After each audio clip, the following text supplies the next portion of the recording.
বন্ধুরা, আসসালামু আলাইকুম। আজকে আমি কিছু কথা বলবো। এই ভিডিওর মাধ্যমে আপনারা আমার কথাগুলো পুরোটাই শুনবেন। ভিডিওটি আসলে করতাম না, যেহেতু আসলে বাধ্য হয়ে করতে হচ্ছে, তাই ভিডিওটিতে আপনাদের কিছু কথা আমি খুলে ধরতে চাই।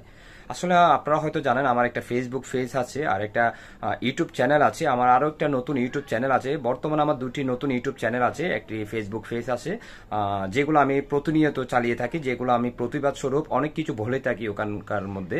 তো বেশ করে এখন বাংলাদেশের মধ্যে বন্যা চলতেছে, সেই বিষয় নিয়ে আমি ভারতের আসলে বিভিন্ন ধরনের বাঁধের কথা তুলে ধরেছি ভিডিওতে। যে ভারত ত্রিপুরা রাজ্যে যে বাঁধগুলো রাতের আধারে ছেড়ে দিয়েছে, যেভাবে ফেনী, নোয়াখালী, খাগড়াছড়ি, কুমিল্লাকে ভাসিয়ে দিয়েছে, মানুষের যে দুর্ভোগটা হয়েছে, সে নিয়ে আমি আমার ওই ভিডিওতে লাইভে এবং কি আমার ইউটিউব চ্যানেলে আমি ভিডিওগুলো আপলোড করেছি। বেশ করে কয়দিন আগে আবার আপনার ফারাক্কা নদীর যে বাঁধটি আছে সেখানে 109টি দরজা ভারত সরকার থেকে অনুমতি দেওয়া হয়েছে খুলে দেওয়ার জন্য। আপনারা হয়তো মিডিয়ার মাধ্যমে সেগুলো দেখেছেন। সেগুলো নিয়েও আমি প্রতিবাদ জানিয়েছি, সেগুলো নিয়ে আমি আমার ভিডিওর মাধ্যমে অনেক কিছু বলেছি। বেশ করে দেখা যাচ্ছে ইদানিং আসলে ভারতের যে অভ্যন্তরীণ ব্যাপার বা আমাদের দেশের অভ্যন্তরীণ ব্যাপার বা আমাদের দেশে যে গভর্নমেন্ট বা ভারতের যে গভর্নমেন্টটা আছে, হয়তো আমাদের দেশে আগে যে গভর্নমেন্টটি ছিল সেটি ভারতের বন্ধুসুলভ মুখ্যমন্ত্রীর মতো কাজ করত।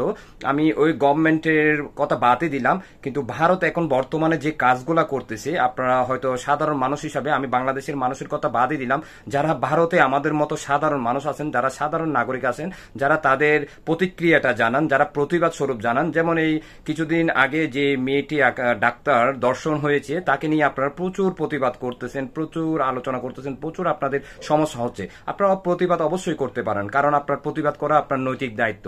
যেমন কিছুদিন আগে আমাদের এখানে ছাত্ররা বৈশ্বিক আন্দোলন করেছিল, সরকার পতন হয়েছে সে আন্দোলনে, সেটাও আপনারা জানেন, সেটা অবশ্যই করতে পারে। তো প্রতিবাদ তো যে কোনো দেশ থেকে করতে পারে। আমার দেশের অভ্যন্তরীণ যদি ভারত বলেন, পাকিস্তান বলেন, চীন বলেন, মায়ানমার বলেন, যে কেউ ক্ষতি করতে চাইলে আমি সাধারণ একজন নাগরিক হিসাবে বাংলাদেশের আমি প্রতিবাদ করতেই পারি। আপনার অভ্যন্তরীণ ব্যাপারে, আপনার দেশের কিছুর ব্যাপার নিয়ে যদি আমাদের বাংলাদেশ হোক, পাকিস্তান হোক, চীন হোক, যে কোনো দেশ হোক, যদি কোনো কিছু ব্যাপার নিয়ে কথা বলে, সেটা আপনি প্রতিবাদ করতে পারেন। তার মানে এই না প্রতিবাদ করাটাকে আপনি দমিয়ে দিবেন যে কোনোভাবে। আপনারা দেখতেছি আমার ফেসবুক পেজ যেটি আছে, আমার ইউটিউব চ্যানেল আছে, আপনারা বিভিন্ন ধরনের কমেন্ট করতেছেন যে আপনি না বুঝে এই ভিডিওগুলো করতেছেন বা না জেনে এই ভিডিওগুলো করতেছেন। আপনি জানেন ফারাক্কার কি, আপনি জানেন এই ভারতে কয়টা নদী আছে বা ভারতে কয়টা বাঁধ আছে, এটা আছে, এভরিথিং, অনেক কিছু। আমি আবারও বলতে চাই, ভারতের যে সাধারণ জনগণ আছে তাদের সাথে আমার কোনো দ্বিমত নেই, তাদের সাথে কোনো আমার পূর্ব শত্রুতা নেই, তাদের সাথে আমার জমি নিয়ে কোনো ঠেলাঠেলি নেই। হ্যাঁ, তাহলে আপনাদের প্রতি আমাদের একটা রেসপেক্ট, একটা ভালোবাসা সব সময় ছিল, এখনো আছে। কারণ বন্ধু রাষ্ট্র ভারত আমাদেরকে বলে আমরা বাংলাদেশ নাকি বন্ধু রাষ্ট্র। আমাদের দেশ যিনি আগে গভর্নমেন্টে ছিল তিনিও বলে ভারত আমাদের বন্ধু রাষ্ট্র। তাহলে আপনারা চিন্তা করেন, বন্ধু রাষ্ট্র হয়ে যদি একটা বন্ধু রাষ্ট্রকে এভাবে যদি পানিতে ভাসিয়ে দিতে পারে, তারপর আপনার যখন পানির দরকার হয় তখন পানি বন্ধ করে রাখে, তাহলে কি এটাকে বন্ধুত্ব বলে? সেই যাই হোক, তো আপনারা যেগুলো আমাকে কমেন্টের মাধ্যমে লিখতেছেন, ভাইয়া আপনি ভারতের যে বাঁধের কথা লিখতেছেন এরকম হয়নি ভাইয়া, ওই ত্রিপুরা রাজ্যের ওইদিকে কোনো বাঁধ ছাড়া হয়নি, ফারাক্কা নদীর বাঁধ ছাড়া হয়নি। ফারাক্কা নদীর বাঁধ কয়টা আপনি জানেন? ফারাক্কা নদীর গেট কয়টা আপনি জানেন? আমি সবকিছু জানি, আমি সবকিছু জেনে শুনে কথা বলতেছি। হয়তো আপনারা যারা এই কমেন্টগুলা করতেছেন আপনারাই অনেক কিছু জানেন না। আপনারা জেনে শুনে তারপর একজনকে কমেন্ট করবেন, তারপর তার সাথে কথা বলার চেষ্টা করবেন। আপনারা ইতিহাস দেখেন, আপনারা ইতিহাস দেখলেই তো সবকিছু জেনে যাচ্ছেন, বুঝে যাচ্ছেন। ভারতের সাথে যে আমাদের একটা চুক্তি হয়েছিল তিস্তা নদী নিয়ে, সেই তিস্তা নদীর চুক্তিটা এখনো পর্যন্ত মীমাংসা হয়নি, এখনো পর্যন্ত কিছু হয়নি। আপনারা আমাদের ন্যায্য হিস্সা দিচ্ছেন না পানির, আপনারা সবকিছু এখানে নিয়েছেন। দেখেন আমাদের পদ্মা নদীতে প্রচুর পরিমাণে ইলিশ হয়, সেই ইলিশগুলা গত যে ছিল আমাদের দেশের সরকার ছিল, শেখ হাসিনা সরকার, তিনি সম্পূর্ণ ইলিশ মাছ যেখানে জেলেরা তুলেছে, তাদের কথা, আমার কথা না, তারা সম্পূর্ণ ইলিশ মাছ ভারতে রপ্তানি করে দিত। দুর্গাপূজার সময় ভারতে দিত, বন্ধু সুলভ দেশ, এটা আলাদা কথা, দিত। সেটা আমরা সাধারণ জনগণ সেটা তো আমরা বাধা দিই নাই। কিন্তু দেখেন আমাদের এখানে ইলিশ মাছ হচ্ছে, এখানে উৎপত্তি হচ্ছে, কিন্তু আমাদের দেশের মানুষ ইলিশ মাছ কিনে খেতে পারে না। 1 কেজি ইলিশ মাছের মূল্য হচ্ছে আপনার 2600 টাকা, 3000 টাকা, 2000 টাকা। তাহলে বলেন সাধারণ মানুষ কিভাবে ইলিশ মাছ কিনে খাবে যদি এত টাকা দাম হয়? আর সম্পূর্ণ ইলিশ মাছ জেলেরা বলতেছে আপনাদের দেশে চলে যায়। যারা যে পদ্মা নদীতে জীবনের ঝুঁকি নিয়ে ইলিশ মাছগুলো ধরে, তারা নিজেরাই খেতে পারে না, তাদের বাচ্চাদের খাওয়াতে পারে না, আর সেই ইলিশ মাছ আপনারা খান খুব কম টাকা দিয়ে। তাহলে বাংলাদেশ এই যদি আমি আপনাদেরকে দেখাই, আর অনেক কিছু দেখাতে পারবো। আপনাদের 26 লক্ষ মানুষ ভারতের বাংলাদেশের মধ্যে কর্মসংস্থানে চাকরি করে তাদের পরিবার চালাচ্ছে। 26 লক্ষ মানুষ যদি এখানে চাকরি করে তাহলে 26 লক্ষ পরিবার, তাহলে এই 26 লক্ষ পরিবারের মধ্যে কতগুলো মানুষ আছে আপনারা একটাবার চিন্তা করেছেন? এরপরও আরো কত কি আমি যদি বলি শেষ করতে পারবো না, ভিডিওটা আমি লম্বা করতে চাই না। তো আমি তাদের উদ্দেশ্যে বলতে চাই, ভাই ভারতের মানুষের সাথে আমার কোনো দ্বন্দ্ব নেই, ভারতের মানুষের সাথে আমার কোনো বিদ্বেষ নেই। আমি হতে পারি মুসলিম, তবে আমাদের মুসলমানের ধর্মে হচ্ছে শান্তির ধর্ম, বুঝেছেন? আমরা কোনো ওইরকম কট্টরপন্থী না, আমরা একেবারে কট্টর বা বলে যে কট্টর হিন্দু কট্টর মুসলিম এরকম কোনো কিছু না। আপনারা আরো অনেক দেখেছি ভারতের যে মিডিয়ার কথা বলি, আপনারা ভারতের মিডিয়াতে যে প্রপাগান্ডা ছড়াচ্ছেন, এখানে আপনাদের মন্দির ভাঙা হচ্ছে, ভারত হিন্দুদের উপর আক্রমণ করা হচ্ছে, হিন্দুদের মারা হচ্ছে, হিন্দুদের বাড়িঘর লুট করা হচ্ছে, আপনারা শুধু চিল্লাই যাচ্ছেন। ভারতের অনেকগুলো মিডিয়া আছে, কই আপনারা তো কোনো প্রমাণ দেখাতে পারতেছেন না ভাই। আপনারা প্রমাণ দেখান, প্রমাণ দিয়ে কথা বলুন। আপনারা শুধু শুধু 2 বছর আগের মন্দিরের ভাঙা বা ওইটা ভাঙা বা ভারতে আপনারা মসজিদে মানুষকে মারা, ওগুলা যদি ভিডিও এখানে এনে যদি দেখান যে এগুলো বাংলাদেশে হচ্ছে, আর আপনারা বেশ করে বলেন যে সংখ্যালঘুদের উপর আক্রমণ হচ্ছে শুধু বাংলাদেশে। সংখ্যালঘুদের উপর কোথায় আক্রমণ হচ্ছে? হয়তো হয়েছে, কিছুটা তো হয়েছে, তবে সেটা তো ছিল অতীত সরকারের আমলে, যে গভর্নমেন্টে 5ই আগস্ট যে সরকার চলে গেছিল তার সময় হয়েছে এগুলা। হ্যাঁ, এগুলো তো বর্তমানে এখন হচ্ছে না ভাই। কিন্তু আপনারা এখন যে গুজবটা ছড়াচ্ছেন ভারতের বিভিন্ন মিডিয়া, কই আপনারা তো সেটা নিয়ে প্রতিবাদ করতেছেন না, সেটাতে তো কমেন্ট করতেছেন না। আমি যদি আপনাদেরকে বলি, ভারতে যে সংখ্যালঘুরা, যে মুসলমানদের আপনারা সংখ্যালঘু বলেন, আমাদের এখানে যাদের আপনারা সংখ্যালঘু বলেন, আমি ব্যক্তিগতভাবে নিজে এখনো হিন্দুদের কাউকে সংখ্যালঘু হিসাবে বলি নাই। আমারও তো বন্ধু আছে, অনেকেই আছে, আমি হিন্দুদের আমার বন্ধু আছে, তার সাথে তো আমি সারাক্ষণ থাকি, তার সাথে তার সাথে তো আমার বিভেদ নেই। আমি তার ঘরে খাই, সেও আমার ঘরে খায়, আমি তার আত্মীয় বাড়িতে যায়, সেও আমার আত্মীয় স্বজনের বাড়ি। কই আমরা তো একে অপরকে ঘৃণা করতেছি না? আমাদের সাথে মুসলিম বলেন, হিন্দু বলেন, বৌদ্ধ বলেন, খ্রিস্টান বলেন, সবার সাথে একটা সুসম্পর্ক আছে। কিন্তু সেটাকে আপনারা পুঁজি করে রাজনীতি করতে চেয়েছেন, রাজনীতি করতে চাচ্ছেন বর্তমানে।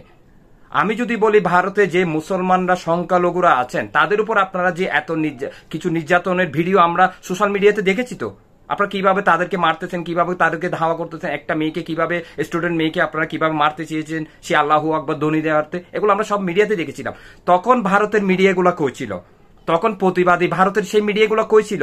আজকে ভারতের মিডিয়াগুলো যে এত হইচই ফেলে দিয়েছে যে সংখ্যালঘুদের উপর এত আঘাত হচ্ছে, কই এখানে সাক্ষাৎকার নিয়েছে আমাদের সাংবাদিকরা, তারা বলতেছে আমাদের উপর কোনো আক্রমণ হয়নি, আমাদের উপর কিছু হয়নি, হয়েছে তাদের উপর, যারা সরকার থেকে চলে গিয়েছিল, যারা বা এই দলটা করেছিল, তাদের সাথে একটা সংঘাত ছিল জায়গা জমি নিয়ে, তাদের সাথে হয়েছে, আমাদের সাথে তো কিছু হয়নি। তো এবার যারা আমার কমেন্ট ইউটিউব চ্যানেলে বিভিন্ন ধরনের কমেন্ট করতেছেন, যারা আমার ফেসবুক পেজে বিভিন্ন ধরনের কমেন্ট করতেছেন, অনেকেই বলতেছেন আপনি কি জানেন, আপনি ইতিহাস সম্পর্কে কি জানেন, আপনি কয়টা বাদ আছে কি জানেন।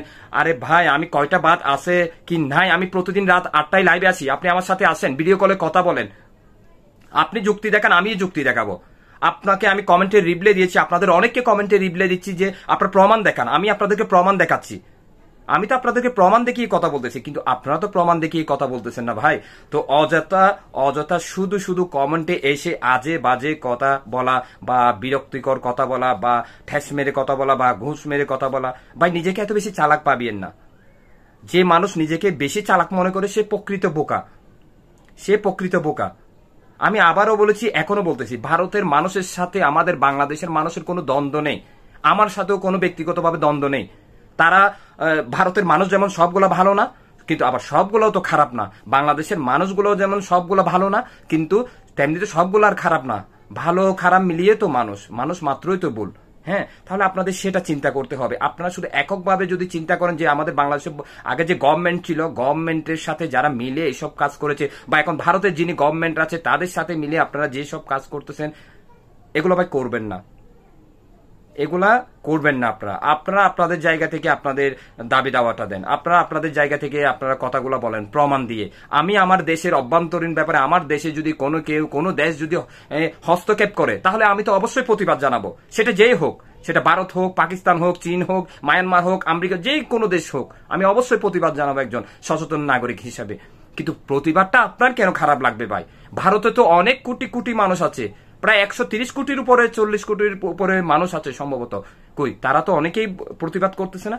আপনারা কিছু সংখ্যক মানুষ এত প্রতিবাদের ভাষা হয়ে গেছেন কেন? আপনারা যেখানে ডাক্তারকে আপনাদের দর্শন করে মেরেছে তার ওখানে প্রতিবাদ করেন, আপনারা ওখানে প্রতিবাদ জানান। আপনারা এখানে শুধু আমার দেশ নিয়ে ভারতে যে পানি ছেড়েছে, কত মানুষ এখানে মারা গিয়েছে আপনারা জানেন? কত 56 লক্ষ মানুষ গৃহহীন হয়ে পড়েছে, 56 লক্ষ মানুষ ঘরহারা হয়ে পড়েছে আপনারা জানেন? অনেকে না খেয়ে মানবত জীবনযাপন করতেছে, অনেকে ওখানে ত্রাণ পৌঁছাতে পারতেছেন, এরকম একটা সমস্যা। আর আপনারা আমরা যখন এইগুলো আমাদের যারা কন্টেন্ট ক্রিয়েটর, আমরা যারা এগুলো নিয়ে প্রতিবাদ করি, ভিডিও বানাই, তখন আপনারা আজে বাজে অনেক ধরনের কমেন্ট করতে থাকেন। ভাই এগুলা থেকে সরে যান, এগুলা থেকে সরে আসেন। যেটা আপনারা আমাদের মাঝে একটা ভালোবাসা আছে মানুষের মাঝে, সেটা বজায় রাখুন। শুধু শুধু গভর্নমেন্টের কথা শুনে আপনি নাচবেন না। গভর্নমেন্ট কখনো চিরস্থায়ী থাকে না। আমাদের বাংলাদেশের গভর্নমেন্ট 15 বছর ক্ষমতায় ছিল, কই চিরস্থায়ী তো থাকে নাই, চলে যেতে হয়েছে। আপনাদের গভর্নমেন্টও যদি আপনারা মনে করেন চিরজীবন থাকবে, আপনারা তাদের পাশে থেকে তাদের দালালি করবেন, তাহলে তো সেটা তো হয় না, সেটা তো কখনো মেনে নেওয়া যায় না। আপনারা ভারত, আপনাদের ভারতের অভ্যন্তরীণ কেউ কিছু করলে আপনারা তার প্রতিবাদ করুন, সেটা আলাদা ব্যাপার। কিন্তু আমার দেশে আমি প্রতিবাদ করতেছি, আপনারা হস্তক্ষেপ করতেছেন, এটা তো আমি কখনোই মেনে নিব না।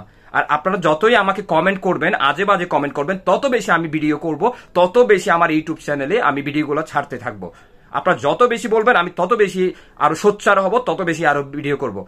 তাই প্লিজ আমি আপনাদের কাছে রিকোয়েস্ট করব, যারা ভারতের সাধারণ জনগণ আছেন, যারা সাধারণ মানুষ আছেন, অনেকেই আছেন, ভালো খারাপ মিলিয়ে অনেকেই আছেন, হয়তো যারা আমাকে এইসব কথা বলতেছে, হয়তো তারা গভর্নমেন্টের দালালি করুক বা যে কোনো দালালি করুক, আমি যাই হোক, আপনাদের ভালো না লাগলে আপনার ভিডিওটি, আপনাদের ভালো না লাগলে আমি যে ভিডিওগুলো করি, আপনারা হয়তো এগুলো দরকার হলে টেনে যাবেন, দেখার দরকার নেই আপনাদের। আর যাদের দেখার দরকার তারা দেখুক, আমি তো খারাপ কিছু বলতেছি না, যেটা সত্যি সেটাই তো তুলে ধরতেছি, এখানে অযথার্থ কোনো কিছু তুলে ধরি নাই।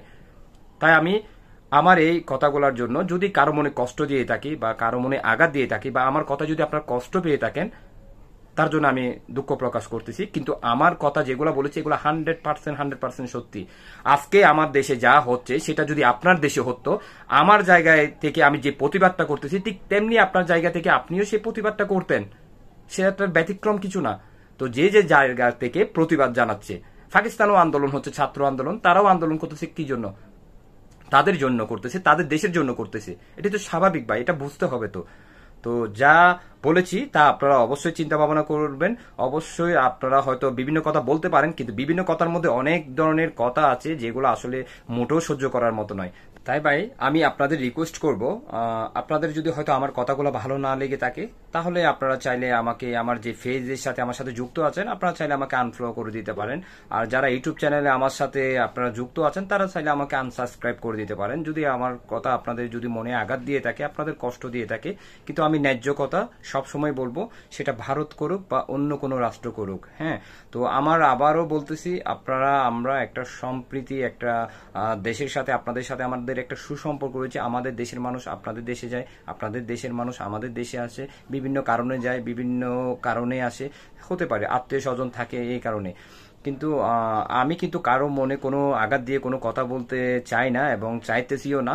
তবে অভ্যন্তরীণ ব্যাপার নিয়ে ভাই সোচ্চার তো হতে হয়, কথা তো বলতেই হয়, কারণ দেশের নাগরিক হিসাবে। তো হয়তো বলতে পারেন আপনাদের দেশের নাগরিক কি শুধু আপনি একা, আরো কত মানুষ আছে না ভাই, আরো অনেকেই আছে, অনেকেই আছে জেনে শুনে বুঝে মুখ বুঝে থাকে। অনেকে প্রতিবাদটা জানায় না, প্রতিবাদের ভাষাটুকু বুঝে না আসলে। অনেকে ফেসের চিন্তা করে, অনেকে তার ইউটিউব চ্যানেলের চিন্তা করে, সেই জন্য এগুলা করে হয়তো তারা বলে না। কিন্তু আমি আমার জায়গা থেকে অবশ্যই বলবো, সেটা যেই হোক না কেন, যদি আজকে যদি কোনো দেশের উপর যদি অভ্যন্তরীণ কোনো কিছু হয়েও থাকে বা কোনো দেশে যদি কিছু করেও থাকে, সেটা নিয়েও অবশ্যই বলা দরকার। তবে আমরা সেই সব সম্পর্কে তবেই বলবো। এখন যেহেতু আমাদের দেশে একটা ক্রাইসিস চলতেছে, বর্তমানে একটা চলে গিয়েছে ছাত্র আন্দোলন, এখন বর্তমানে বন্যা হচ্ছে, সেই সব নিয়ে তো আমি অবশ্যই সোচ্চার আছি। সামনে আরো যদি অন্য কোনো কিছু আছে, হয়তো সেই সব নিয়ে সোচ্চার হব। তো সকলে ভালো থাকবেন, সুস্থ থাকবেন, দোয়া রইল সকলের জন্য, আমার জন্য দোয়া করবেন। আসসালামু আলাইকুম।